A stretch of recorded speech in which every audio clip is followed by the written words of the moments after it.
Good evening, everybody, and welcome to another edition of 108 Stitches Baseball Talk. My name is Scott Morganroth, the Motor City Madmouth, and I am glad to have two of my originals on the broadcast, Rick Curti and Xavier McKnight. I've worked with you guys the longest, and believe it or not, it's the first time you two have been on a broadcast together. Welcome to the baseball show, Xavier. Glad to be here. Thank you guys for having me. Looking forward to having a great show tonight. And one thing I said about Xavier, we have a great time with the real and the rare, and we definitely come up with the best topics that we possibly can. And we hit home runs with every one of them, only appropriate on a baseball show, as we always try to do. With that said, the basis of tonight's show is going to center around a lot of the Zoom calls that I've had with the Miami Marlins and Don Mattingly. So we're going to address a lot of the topics that I've approached Skipper about and get your opinions on a lot of them, all right? All right, okay. Sounds good. All right, well, let's lead off with Xavier, you can start out here. Could you envision a six-man rotation being utilized by some teams? Yes, I definitely can, but my only question to that possibly taking place is, are there going to be enough active bodies on the field when the season does go underway? Because whether everyone does realize this or not, we are still in the midst of the pandemic right now. And if you live in the state of Florida, you know that too well. So I could definitely see teams going in that direction with the lack of games that we do have right now. But I really have a huge question on how many active bodies will there be out there on the field per team. And that's only my main concern on whether that will be able to happen or not. No, I don't think they're putting a limit on how many pitchers that you're going to have. So don't be surprised if you see a top-loaded pitcher type of team with maybe, since you have the universal designated hitter, that you can add a couple bodies. So that's a good point, Xavier. Rick, what are your thoughts about a six-man rotation? Yeah, I agree. I think they're going to have to do something like that because you're going to have a lot of players drop out. I mean, we already had Buster Posey drop out the other day, and Mike Trout is kind of like, he doesn't know yet. And so, the only way they can pull it off is to get some of these minor league players. Since there's no minor league baseball season, they're going to have to get maybe some of them to fill some roles in. But I can see a six-man rotation, and there's not enough players. They're gonna have to do that. Yeah. Now, Don Mattingly, the Marlins skipper, said that the Marlins do not plan to use a six-man rotation. You're talking about a top-heavy situation where you have a lot of relievers that can more or less go ahead and pick up some of those innings. I remember, last couple of years, we've seen a trend where you have an actual opener, and then go with the longer guys. So if there's ever a time to experiment with a pitching staff, this is definitely going to be it. And bear in mind that there's a lot of different rule changes you're going to have with the runner on base and the extra innings as well. So that's a different dynamic. And the other rule that's been inserted not only this year but from now on is that each pitcher has to face a minimum of 3 hitters. And that was there to say. So what are your thoughts, guys, about some of those potential rule changes, especially a reliever having to face 3 hitters? Xavier?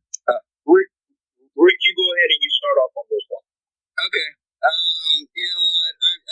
I'm not really enthusiastic about this season, to be quite honest. It's a lot of experimental things are going to happen. And, I still believe this shouldn't even be a season because this pandemic's gotten much, much, much worse. And I don't even know how they're going to have games in Florida and Texas where it's surging so badly.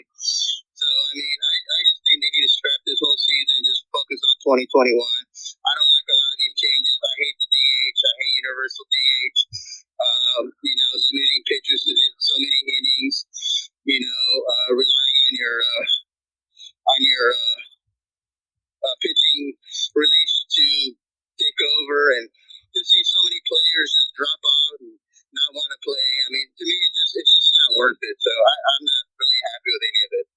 I agree with that 100%, and I actually I second that because you see all these stars, in particular Braves star first baseman Freddie Freeman, he tested positive for the virus. You had DJ LeMahieu with the Yankees who tested positive for the virus. Buster Posey isn't playing this season. Mike Trout is 50-50 on if he's going to play this season. But just take all of that away for a second, and it's just the fact that we have new rule changes that are going underway, but we're in the midst of a pandemic. It's a 60-game shortened season. They struggle to come to get a solution on whether there was going to be a season regarding this or not anyway. I don't believe it's going to be a lot of enjoyable baseball to watch, to be honest with you. I really don't know how they're going to, as Rick said, play in these states that have become epicenters. Florida, Texas, Arizona. The cases in California are also rising again. And Governor Gavin Newsom there in California, he has actually scaled back on their reopening plan. Their indoor facilities, in particular, like gyms and restaurants and theaters, they are no longer allowed to reopen for the time being. And we have no idea when they will be allowed to reopen. I mean, just to be honest with you guys, I mean, as much as I love sports, as much as I love talking about it, as much as I love playing it, I can't tell you that when sports return if I'm going to be somebody who's actually going to be watching this. Because I've been a huge advocate and proponent, and Scott knows this. I have called for the sports leagues to call off the seasons until we officially can get this thing under control with COVID-19. Okay, that's fair. I guess the main thing that I wonder in my mind when you put it all in perspective is, while I agree that there shouldn't be a season, I sit in these Zoom calls and they appear to be prepared to do it the best they can. We know all the big names that you guys have alluded to. I get that, but the reality is they're trying like heck to get one in.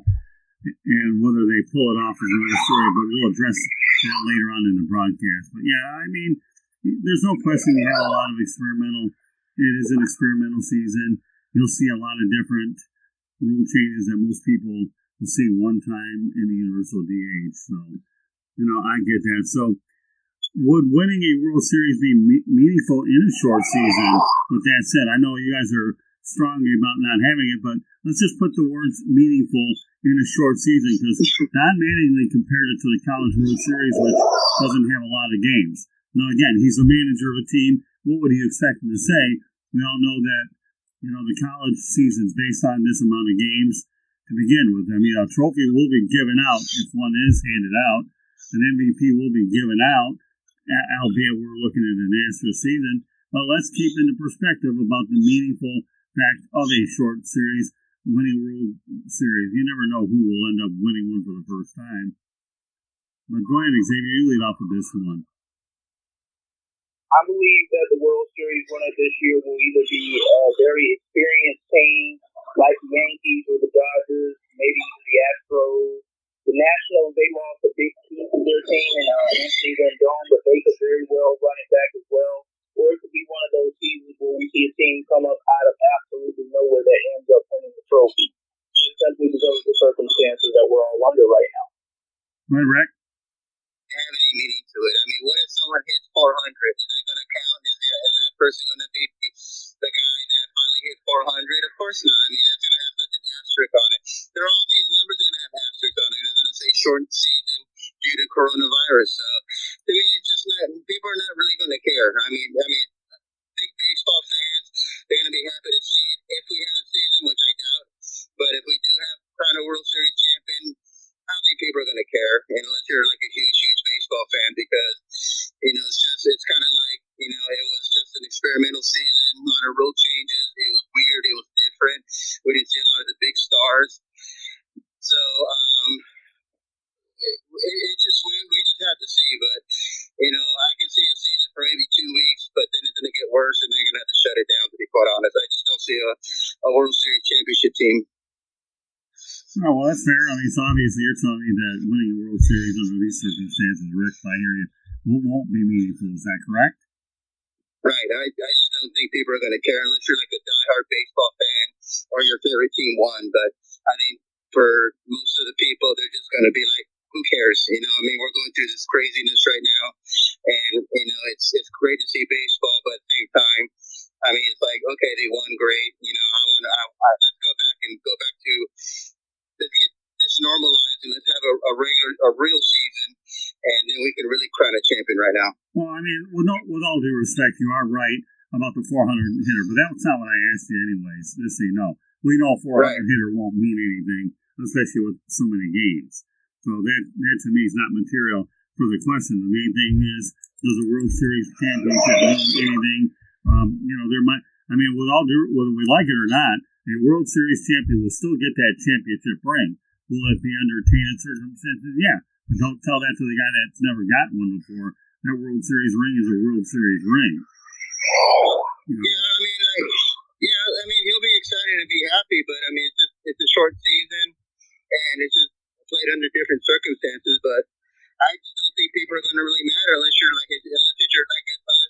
big diehard Yankee fan. The Yankees win it, yeah, people will be happy because you're a Yankee fan or you're a baseball fan. But I think for the general people, they're just not going to be like, yeah. I mean, it's like who cares who won it? It was a short season, and we didn't even see the top-notch players play because they dropped out. So that's just how I feel about it. Well, that's okay. And I will say, if I were a baseball fan, in some ways you'd want to see a team that's won a lot of them win it anyhow, because it won't be like their first one came down to 60 games. What do you think, Xavier? I agree with that, and that's why I named some of the teams that I named, like the Yankees and the Astros and the Dodgers, maybe even the Nationals.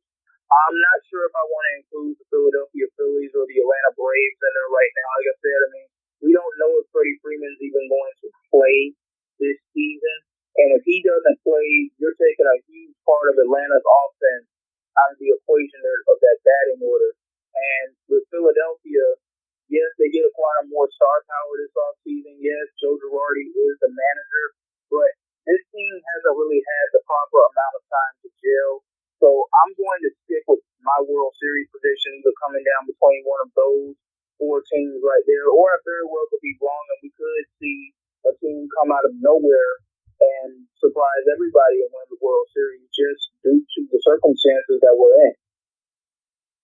Yeah, that's an interesting point. Can you imagine this? I mean, and we're only imagining it right now, that Bryce Harper misses out on a World Championship ring with the Washington Nationals, and if he were to get one in a shortened season, boy, I'll tell you how weird would that be.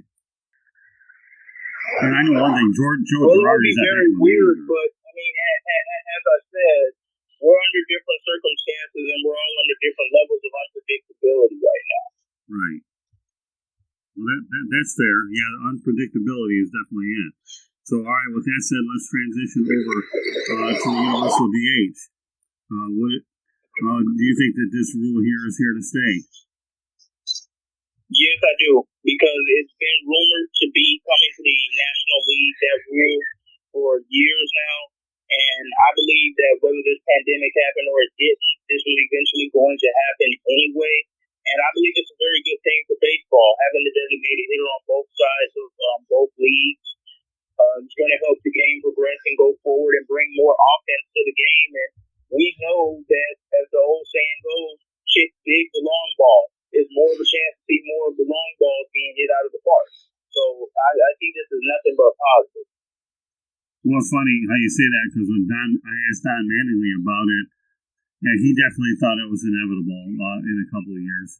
So, and I think that when you talk about strategy, when I asked him about whether or not that some of his relievers could go for 2 to 3 innings a game, the person I was actually referring to was Josh Hader, who to me resembles an old school reliever where they could go 2 or 3, and that he indicated he would probably use his pitchers 2 to 3 innings a game. Rick, some thoughts about the universal DH? I think you're right. It is inevitable. It's not a matter of if, it's a matter of when. Yeah, it was going to happen whether we had a pandemic or not. It looked like that was steering the right direction. I haven't been shy about how I feel about it. I've always hated the DH, and I will continue to hate the DH. If you're on the field, you should bat. And there's a lot of good hitting pitchers out there. Like I said, Greg Master's a great athlete. Glavin, Smoot, Fernando going up and pinch hitting. It was fun. I like seeing the pitchers bat, and I'm just not a big fan of the DH. I never have. But it was eventually going to happen, so you just got to get used to it. Yeah. I mean, I remember some of the best designated hitters. Though, let's think about it. A lot of designated hitters have made their careers out of it. One of the original DHs, I don't know, this is probably before your time, Gates Brown of the Detroit Tigers. I don't know if you've ever heard of it, was one guy that benefited from it earlier. David Ortiz certainly benefited. and the beat goes on and on. And a lot of players are holding on there. So, all right, so let's have some fun with the DH. Xavier, give me who you consider some of the top 2 or 3 DHs that you've ever played the game. Well, David Ortiz is definitely number one at the top of that list for me. Vladimir Guerrero, late in his career, when he could no longer really come out there and provide the defense that the team needed him to provide, just simply because his body had kind of gave away on him. He could still do some great things at the DH position. I like where the Angels were going with Albert Pujols a few years ago, putting him at DH. It's something they honestly should have done within his first few years of him coming on the team, besides him remaining on first base. And Jorge Posada, late in his career for the Yankees, when he would still play some games at catcher, but most of the season he would spend at DH. But those are some of the guys that come in mind for me right there. And one of the guys who I absolutely have to give a shout out to, who is number 2 on the list behind David Ortiz for me. And by me being a Yankees fan, it should be a sin for me to say that. But I'm just a fan of the game. I'm a fan of the best players. But I have to put Hideki Matsui in there as well. And he would actually be my number 2. Because he was just about almost a surefire for the Yankees in the prime of his career, as David Ortiz was at his at times for Boston. So those are my top 2, and those other names I listed, they're some of my other favorites. Yeah, I'm glad you brought up Hideki Matsui. A lot of people realize he was a pretty good player. He really, really, really was. You know, I'll be sure. I mean, I think Edgar Martinez for Seattle. I think he's in the Hall of Fame. I'm not sure, but you know, and again, we're not getting into an all designated hitter discussion, but it's interesting how you don't know what other guys will emerge in that role that subsequently might be able to be able to extend their careers if this thing goes universally. Victor Martinez of the Tigers wore it well, and again, he couldn't run. But, you know, if you're a good contact hitter, then why not be able to have that bat in? And you're right, guys. I know Rick doesn't like it. He's certainly been very well outspoken against it. But it is an opportunity for veterans to extend their careers. And they are starting, and obviously MLB wants more offense, much to the dismay of pitchers. Of course, if you go to Colorado, they think everybody was a designated hitter with the mile-high altitude. So the Rockies are the designated hitters. But no, not to pick on the Rockies, but how would you like to be able to go ahead and hit up there? Hey, listen, Mike Hampton made a good living hitting-wise up in Colorado. The problem was he gave up a lot of runs, but he loved the ability to hit. Mike Hampton's a guy that I always enjoyed watching. So, but what are your thoughts about pitchers going 2 to 3 innings? Rick, why don't you give me your thoughts, and then Xavier, you can go ahead and Yeah, I mean, like I said, I'm old school. I want to see a guy go. I mean, I miss the days of Maddox going 9 innings and throwing 87 pitches, and 2-1 games. That's what I like. I care less about home runs. They don't impress me. So it's just too experimental, and it's just kind of weird. I understand why they're doing it. I get it. But it's just too, I don't know, kind of mad scientist for me. So, but it is what it is. These are very unusual times. And so they got to do what they can to make the game more interesting. So I get it, but do I like it? Not really. Well, I wouldn't call Rich Gossage experimental. The guy went out there and pitched 2 to 3 innings. Raleigh Fingers pitched 2 to 3 innings. So in some ways, I think you're bringing back old-time baseball, Rick, being able to go out there and have guys that can go multiple innings. I understand where you're coming from an experimental standpoint. What I like about the whole thing we just don't see it that much, though. I mean, it's rarely seen in today's era, so it's going to be different for other people.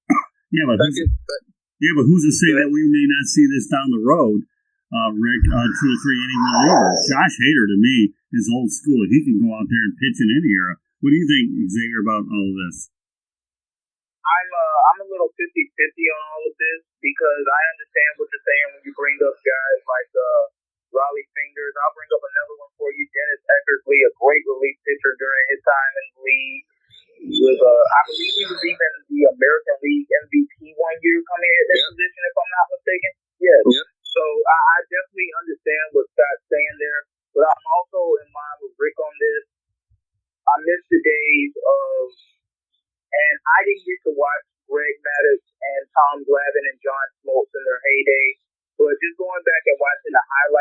those and seeing some of those full games and seeing guys like that, guys like Catfish Hunter, guys like Bob Gibson, like, I understand what Scott's saying, but I also understand what you're saying too, Rick. And honestly, if it's good pitching and it's good baseball, it's going to be good for the game anyway. I mean, so some of these guys can go out here and they can pitch for 7 to 9 innings and still maintain low ERAs and keep the game very respectable in a low run capacity.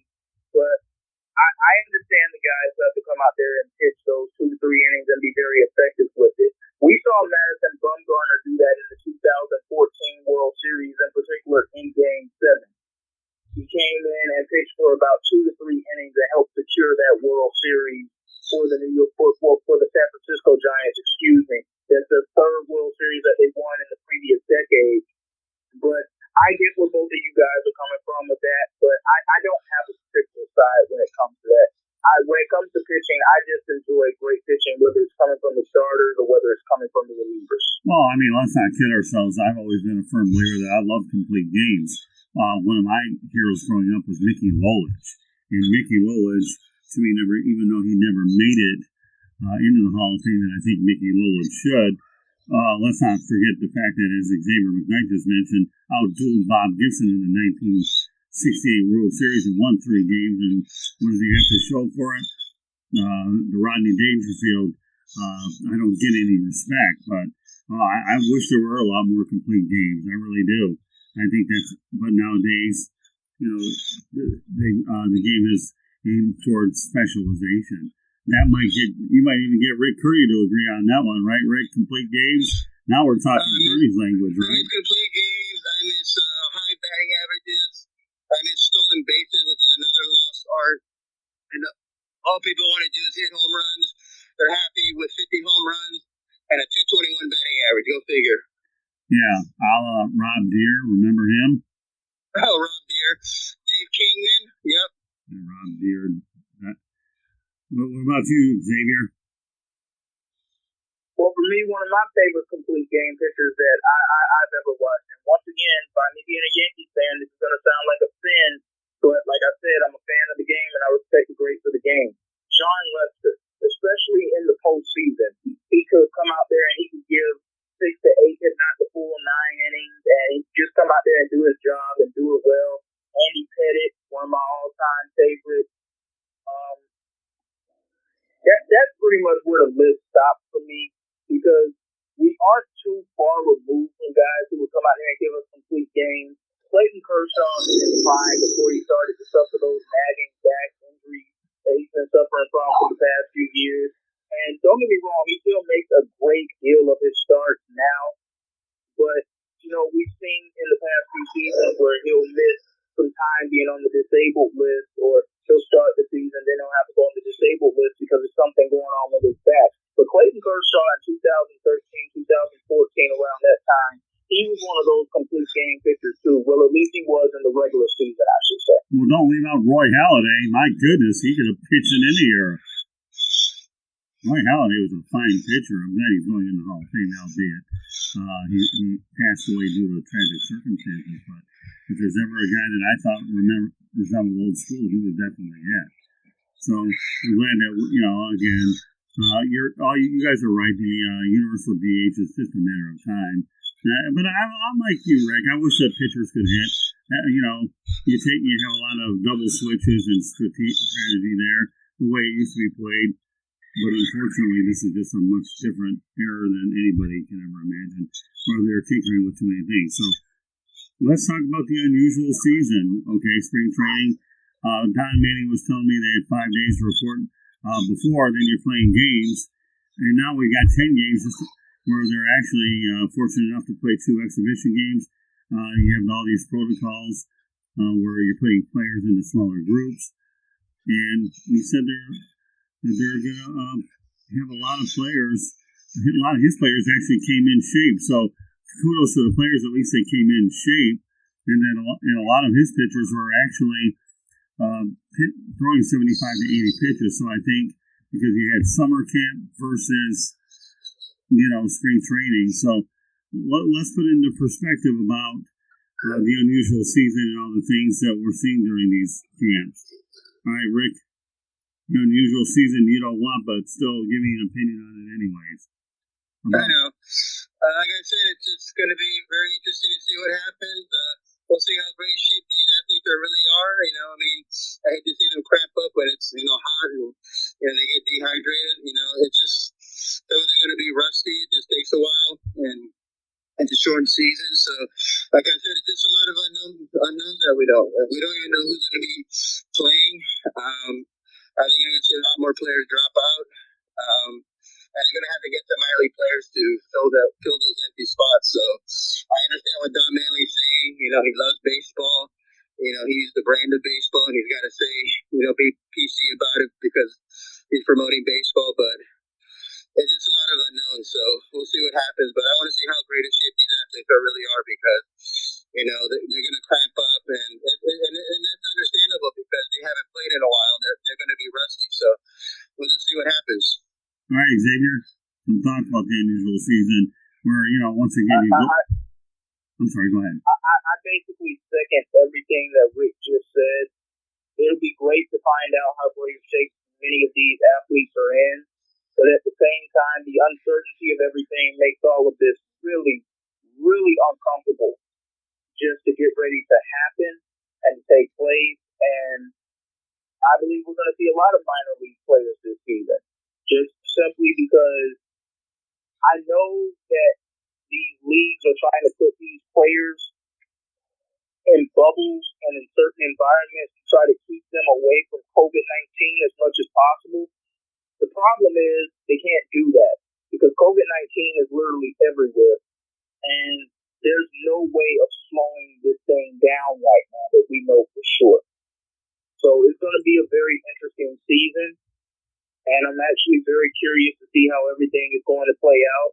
But more importantly than anything, I am wishing, hoping, and praying everyone great health throughout this time. Because it is very risky what they are about to do.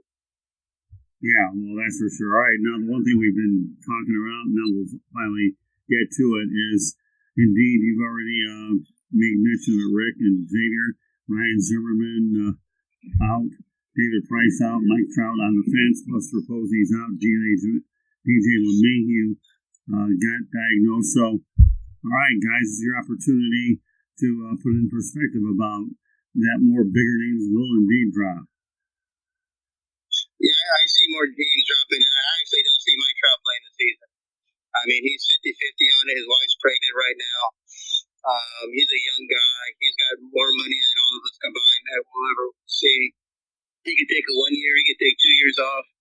I know he's the brand of baseball. He's my favorite baseball player. I love Mike Trout. You talk about a guy who's a great player, who's humble, and just he's a spectacular player. He's great for Major League Baseball. But I just don't see him playing this season. That's going to hurt the brand. And you're just going to see more and more names drop off because this thing is getting worse. People are not listening.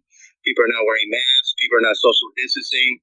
And I just don't know how they're going to pull off having baseball in Florida, Arizona, Texas, California, all these hot spots.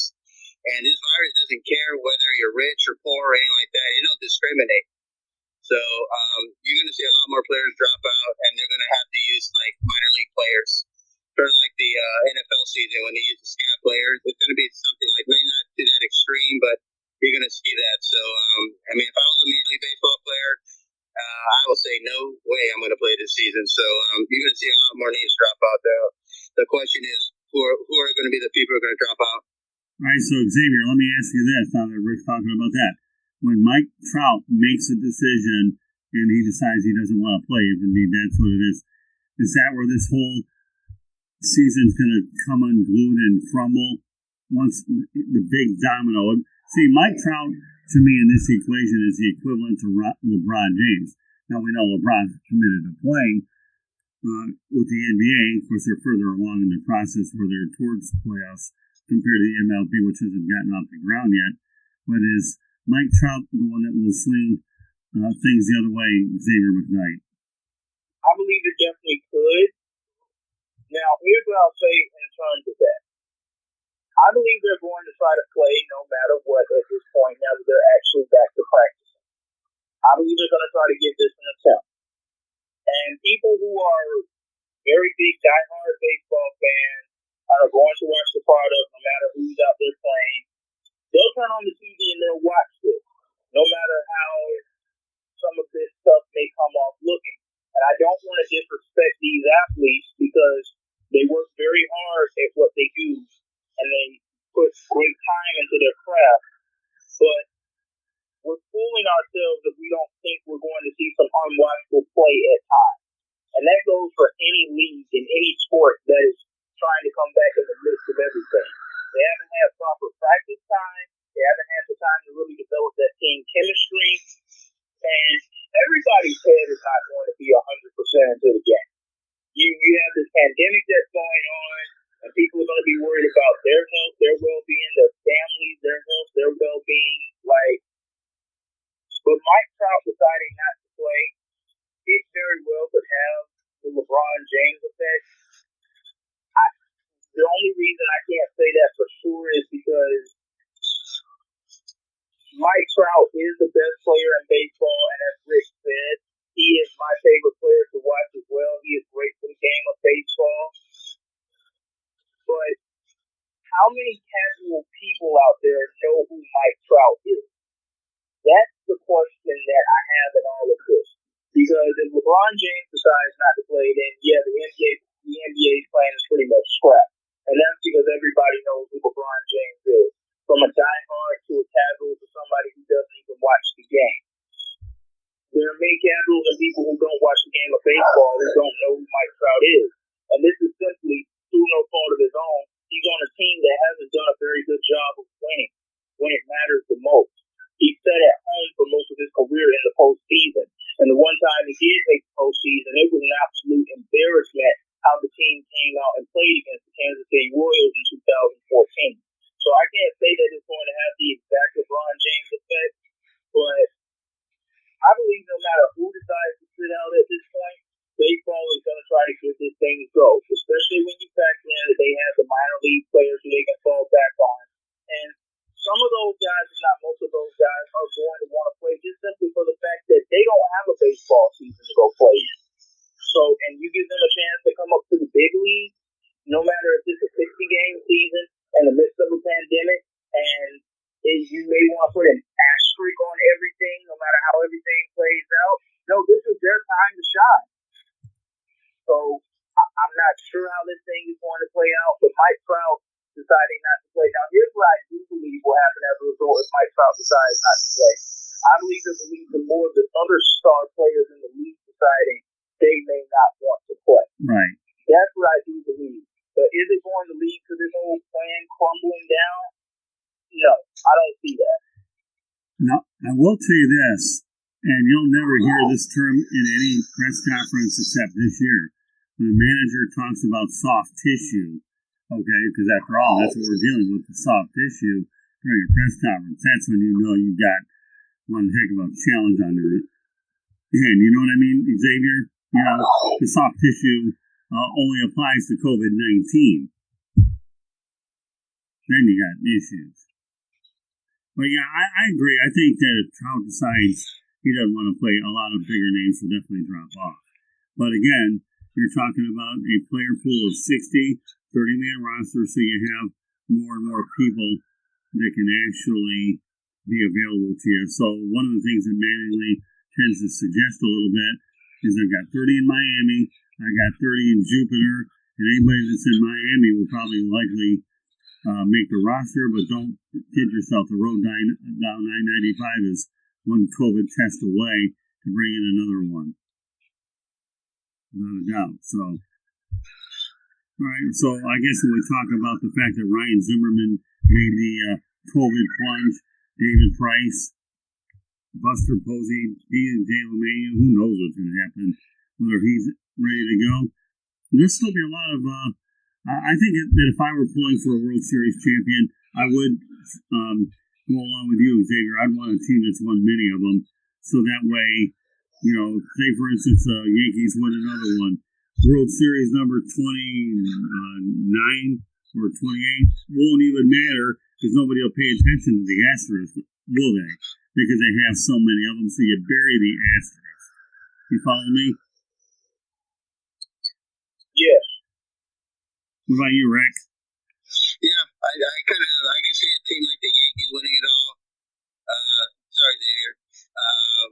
I can see them. I don't think it's going to be like a Marlins or a Tampa Bay doing it. I think it's going to be a more experienced team. So if they do have a season and I had to pick a World Series champion, I'd probably pick the Yankees.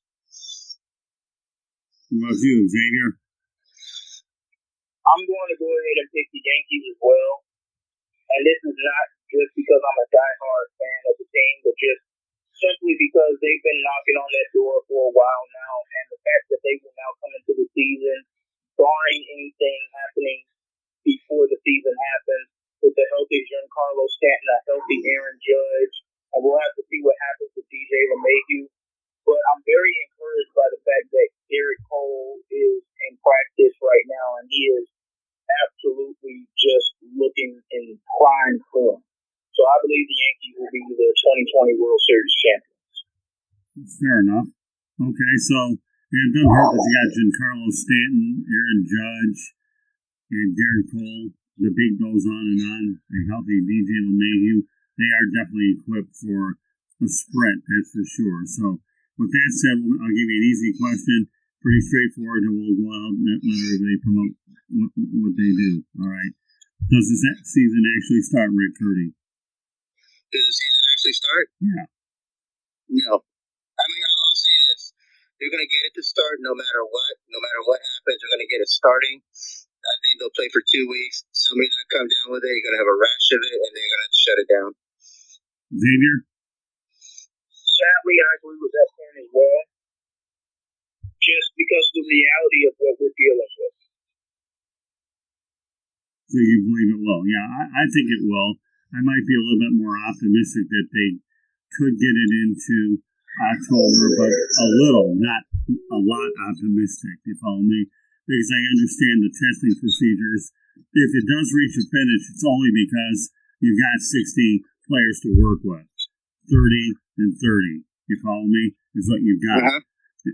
And as a result, now again, one of the things that we'll talk about is bury the asterisk, because that's exactly what you're looking at. So if you get to October, it's because you have a bigger pool of players to work with. Just like as I like to compare the Olympics, right, Xavier, where you have a bunch of guys, when the NBA were to, you have lots of players to choose from until you get to the final roster.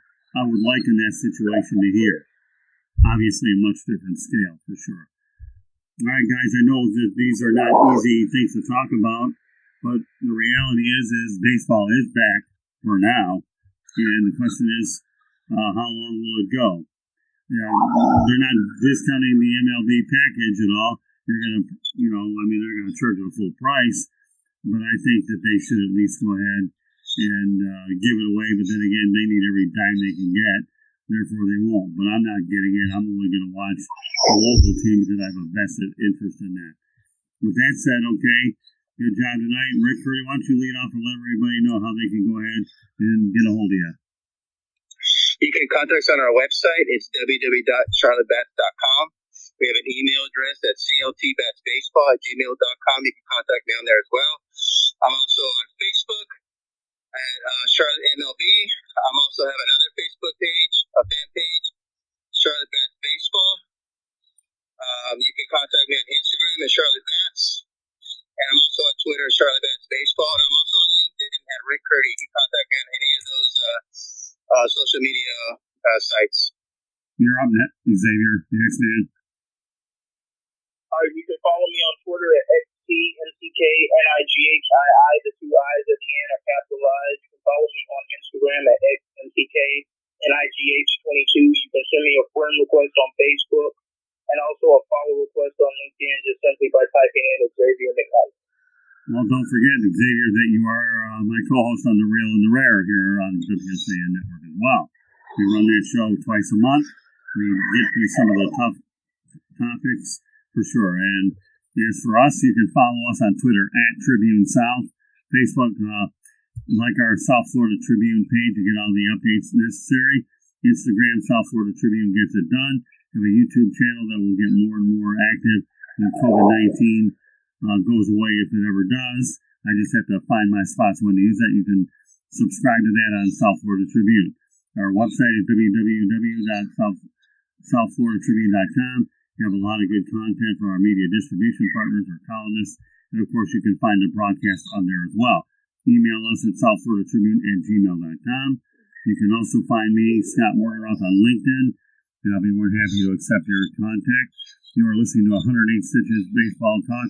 Tonight, Rick Curti and Xavier McKnight join me on the program, and you can also find these broadcasts wherever you get your podcasts. So on behalf of Xavier McKnight and Rick Curti, we thank you for joining us on 108 Stitches Baseball Talk.